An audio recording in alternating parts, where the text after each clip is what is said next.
Hawa jamii ya Wajaluo akili yao iko sawa kabisa. Wamekula vitabu sawa sawa. Kiingereza iko sawa.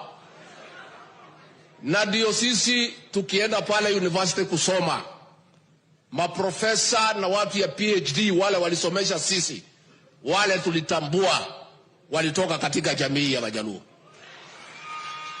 Sisi wenyewe tukienda pale Nairobi Hospital tukitafuta madaktari wale wako wamekula vitabu sawa sawa, tunatafuta maprofesa kutoka jamii ya Wajaluo.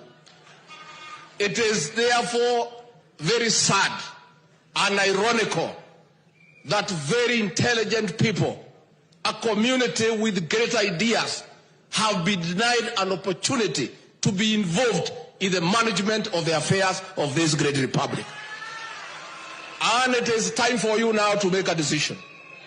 You must make a decision as a community. Na rais wetu tunakuomba, wewe ni muungwana. Sisi watu kutoka Mount Kenya ulitusaidia. You helped us to liberate the people of Mount Kenya from the slavery and the enslavement by one family.